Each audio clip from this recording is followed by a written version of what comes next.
Hello and welcome to another episode of Gear Toward Gear. My name is Sean and I'm so glad you're here. Today we are talking flashlights. So let me start by saying I own probably 35 different flashlights. All the different kind of well-known brands that you would think of, Olight and Streamlight and Phoenix and Surefire, and they're all great. But I've recently been introduced to some really high value, really high performing Chinese manufactured lights that I am super stoked about. And I've got about 12 or 15 lights to review. But rather than inundate you with a bunch of flashlight reviews, I'm going to kind of do them in pairs. And so today we're going to look at two lights from the same manufacturer that use the same power source. There's a lot of similarities and some differences as well, and we'll cover all those as we get into this. So as I mentioned, I recently got introduced to several of these Chinese manufacturers, and I kind of look at these lights as the Ganzhou Firebirds of flashlights, in that it's extraordinarily high value, high performing, quality materials, very quality materials, at a very attractive price point. So this knife was given to me by a viewer, and I still love this thing. Thanks, John. So I kind of look at these lights as the Ganzhou Firebird of flashlights. They're capable, they're high quality, and they are super high value. So let's start with price. Each one of these lights is going to cost you $14 US on Amazon.com. They will both put out 550 lumens, and that is verified by ANSI. So really powerful, super affordable at $14, and they will run on a AA battery or a lithium-ion rechargeable battery. So let's first talk about the similarities. I already touched on the price being identical, the power source being identical. They both use the same LED, which is a Cree XP-G2 LED, which is a very high quality LED. They're both ANSI certified. They're both IPX8 rated, which is 2 meters of submersion and 1 meter of drop. They both have a step down function, so when you're at your turbo mode, it will automatically step down after 3 minutes to your high mode to save you some battery. And that's kind of where the similarities end. Again, same price, same max output, but the user interface, the size, and some of the features are quite different. So let's start with the one on the left, which is the Sofirn. This is the brand, Sofirn, and they just come in these simple cardboard boxes. And inside you'll find all of your literature. You'll find a wrist lanyard and a spare O-ring for any Sofirn brand light that you purchase. And I think I've bought 4 or 5 up to this point. So that's what you get in the box. So we'll get those out of the way and focus on the lights, because that's what we're all here to see. And there will be some beam shot footage at the end. I did kind of finally figure out how to do some editing, thanks to my buddy Ken. So thanks, Ken, for teaching me how to do that. So I will do some outdoor nighttime beam shots at the end. So let's start with the one on the left, which is the Sofirn SP10A version 2.0.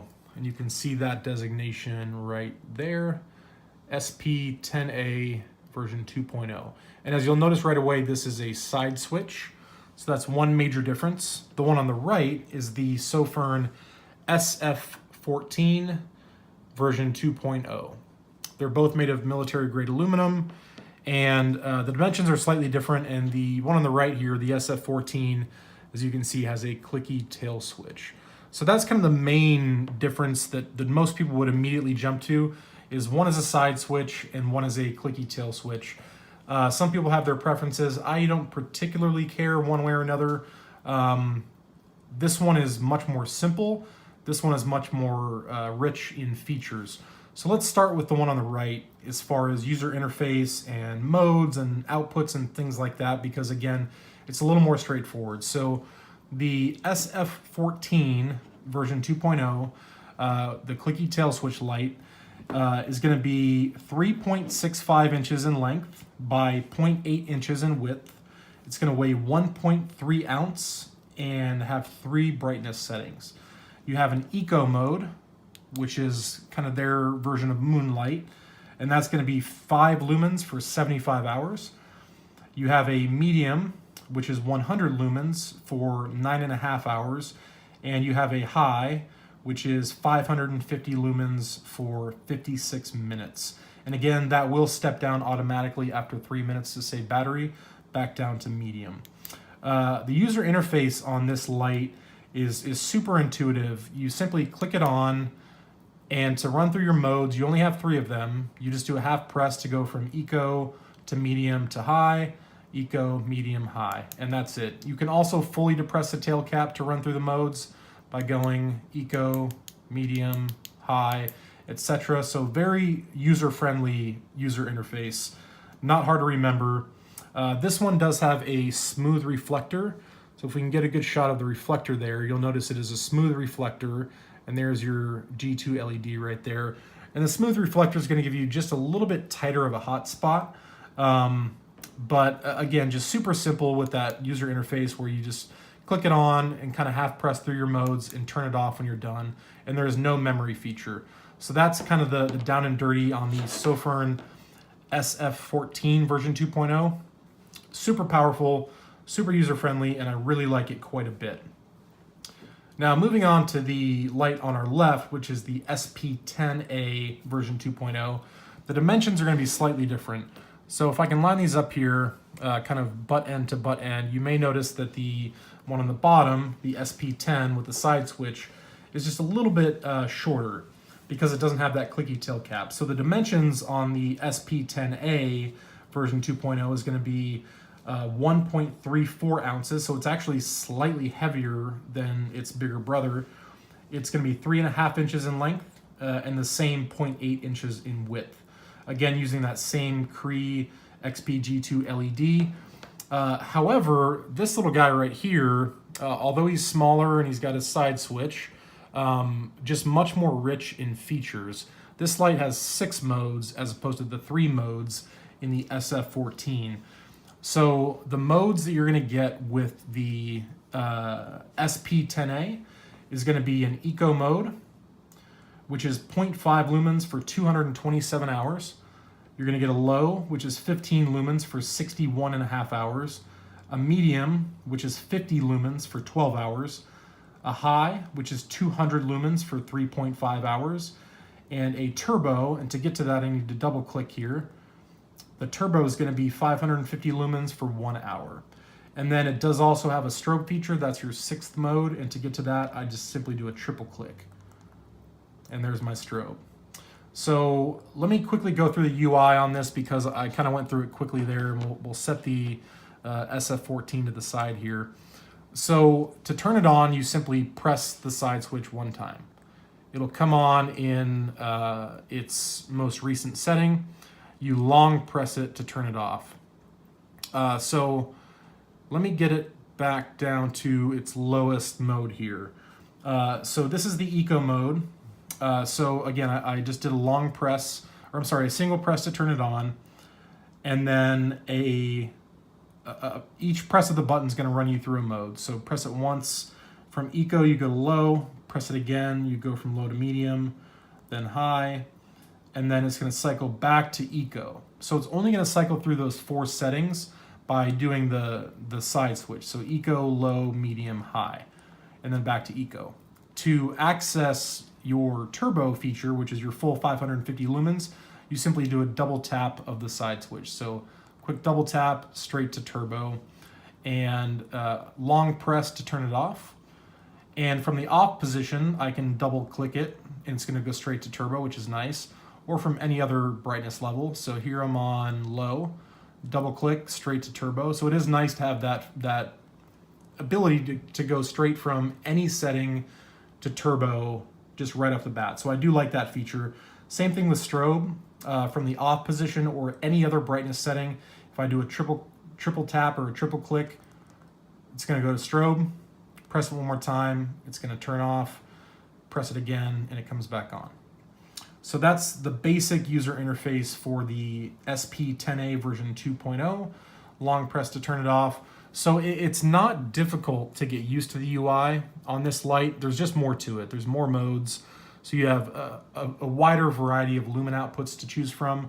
all the way from half a lumen up to 550 lumens and some other steps in between. So this light I like because it's rich in features.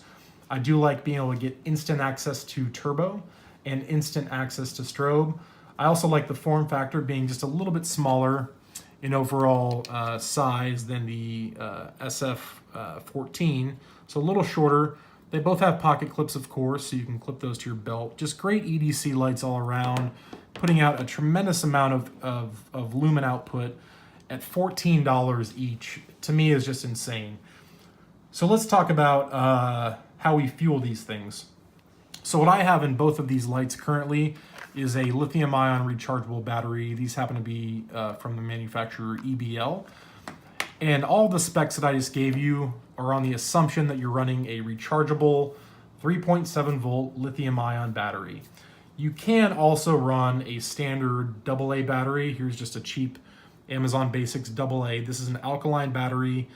I highly advise you to never use an alkaline battery in any flashlight. They're prone to leakage, and you're going to get less runtime and less output. You could also run a nickel metal hydride rechargeable, which I have here. These are made by Panasonic. They're called the N-Loops. Again, you're going to get less shelf life and less brightness, less runtime. So if your light is capable of accepting a 14500 lithium-ion battery, which these are, in my opinion, that's the only thing you should ever run in these lights. Now, that does mean you have to buy your 14500 batteries. You need to have a way to charge them. But when you're paying 14 bucks for a light, you can pay another $10 on Amazon and get a charger and a couple of 14500 batteries. So it's not a huge additional expense, but it's going to save you tons of money down the road when it comes to replacing batteries. So, if I throw a AA in either of these lights, an alkaline battery, my lumen output's going to be cut in half. And I'm risking the alkaline battery leaking and ruining the light. So I do not recommend alkalines. Nickel metal hydride is okay because you don't have as much risk of leakage. But they do start losing power if you store them for a long period of time. So I really only recommend lithium-ion 14500 batteries, which you can get in all different brands. I just happen to use EBL because they're relatively easy on the wallet. It's going to cost you about 10 bucks for a 4-pack, and you can recharge these things thousands of times. I think they have a life of like 50,000 hours or something like that. So really good to be running a 14500 lithium-ion. Please don't put alkalines in these lights. You're not going to get the performance, and you're going to risk damaging the lights. So to kind of summarize, there's some really, really excellent lights that exist out there outside of your Streamlights and your Surefires and your Phoenix that are going to give you equal, if not greater, and in a lot of cases, greater performance at a much better price point. And the quality of construction, the aluminum, the knurling, the grease that's on the threads, the O-rings, just the overall feel. This does not feel like a cheap, dollar store light by any means. These are very, very high quality, well-made pieces of gear. And I've got a number of them to show you over the course of the next several weeks. Again, I'll probably do these reviews in pairs. And today we looked at two offerings from the company Sofirn, the SP10A. Let me make sure I got these right. The SP10A version 2.0 on the left with the side switch, and the SF14 version 2.0 on the right with the tail cap. And again, those both come to us from Sofirn. You can get these on Amazon, which is fantastic. A lot of these Chinese companies, you can only find them on websites like banggood.com or AliExpress, and that's great if you're an international viewer. But if you're in the US, Sofirn is widely available on Amazon, all different shapes and sizes. And again, I've got several more to come. So thank you for watching. I highly, highly recommend both these lights. It's just going to come down to preference, whether you want the simplicity of 3 modes and a tail switch, or you want a little more complexity and a little more options with your kind of instant turbo, your strobe, and that side switch on the SP10A. So I will leave links to Amazon below for both of these lights, and stay tuned for some outside beam shots. Thanks so much for watching, and I'll see you outside. Hello and welcome to Geared Toward Gear's backyard. So here we're looking at the two Sofirn lights that we just talked about. Right now I just have some light shining on this tree here just to show you a point of reference. That tree is 40 feet from where I'm standing, and the shed back there is 130 feet from where I'm standing. So in my hand currently is the SP10A, the clicky side switch.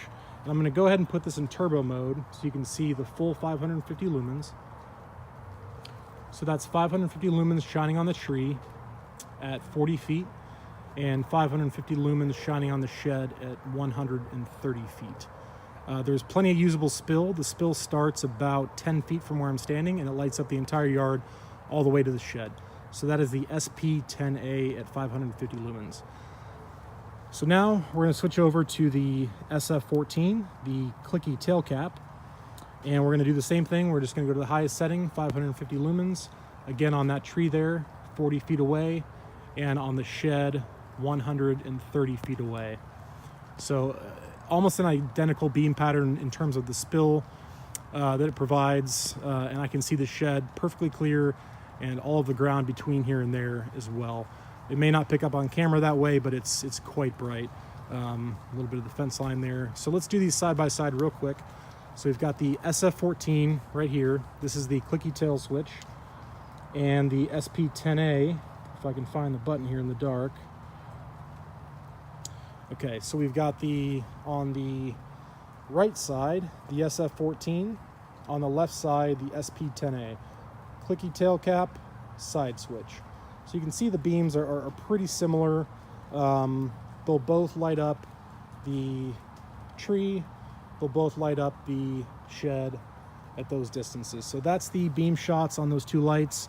Thank you guys again for watching. Let me see if I can come around to the camera. I don't know if you'll be able to see me or not, but thanks for watching, and I'll talk to you next time.